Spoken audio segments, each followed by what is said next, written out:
Ensangi zino kizibu okusanga abantu bagenderedde mu myaka nga tebekokkola ngeri baana bannako zino gye bakuziddwamu okuviira ddala ku nneeyisa, ennyambala, ekitiibwa n'ebirala ebigwa mu kkowe ery'obuntubulamu. Kino oyinza okubula gw'okinenyeza omutuufu olw'ensonga ez'enjawulo gamba ng'okuwasangana mu mawanga, okutambula mu mawanga ag'enjawulo, tekinologiya n'ebirala beemu ku bikyusizza enneeyisa y'abaana ensangi zino.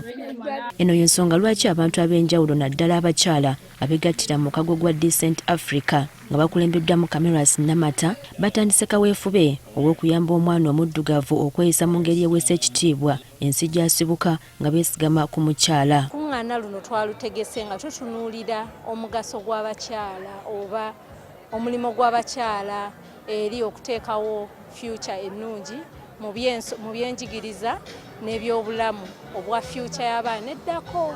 Kwe kutandika olugendo lw'okubuulirira abaana baffe bonna okulaba nga tubateekamu empisa ennungi ez'obuntubulamu. Eno omukyala w'omukulembeze w'eggwanga Janet Katana Museveni gy'asinzidde n'asaba abazadde okuba ekyokulabirako eri abaana baabwe nga babassaamu empisa ezigwanidde ezijja mu buwangwa bwabwe. We do our part to instill in them the virtues of kindness, of discipline, of stewardship and hard work. Our efforts in training them will not be in vain. Agamba nti abaana basaanye okukuzibwa nga bamanya ensibuko yaabwe era n'okwagala gye bava olwo banagyagazisa abalala okusinga okutambulira mu bulamu oba okukopperera. Therefore, let us teach the children in our care to love themselves as Africans and to love God, to value their heritage and dream boldly so that foreigners who visit Africa can see and admire people who are proud of who they are. Ono asabye abakyala okweyisa ng'Abafirika okuviira ddala ku ndabika, ennyambala n'enneeyisa baleme okubuzaabuza obuvo bwabwe. I can honestly tell you that somebody in the US once asked me or told me that they had never seen the real African hair.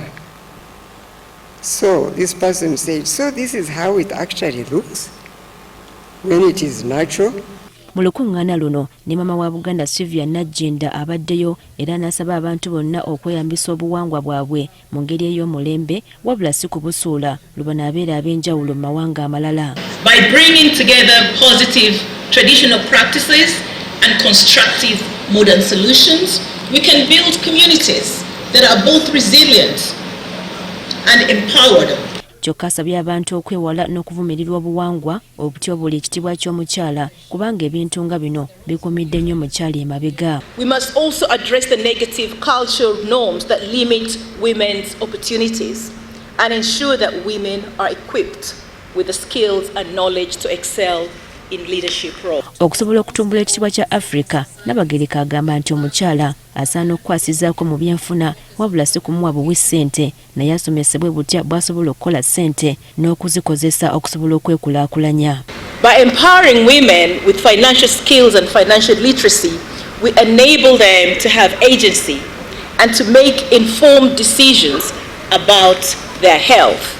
Olukung'aana luno lwetabiddwamu abakyala bakukunaavu okuva mawanga ga Africa ag'enjawulo era nga lwakubunyisibwa mu Africa yonna n'ekigendererwa eky'okukuumamu ekitiibwa kya Africa ng'essira liteereddwa kusomesa abaana n'okutumbula ebyobulamu. Priska Namulema agafeeyo ku Spark TV.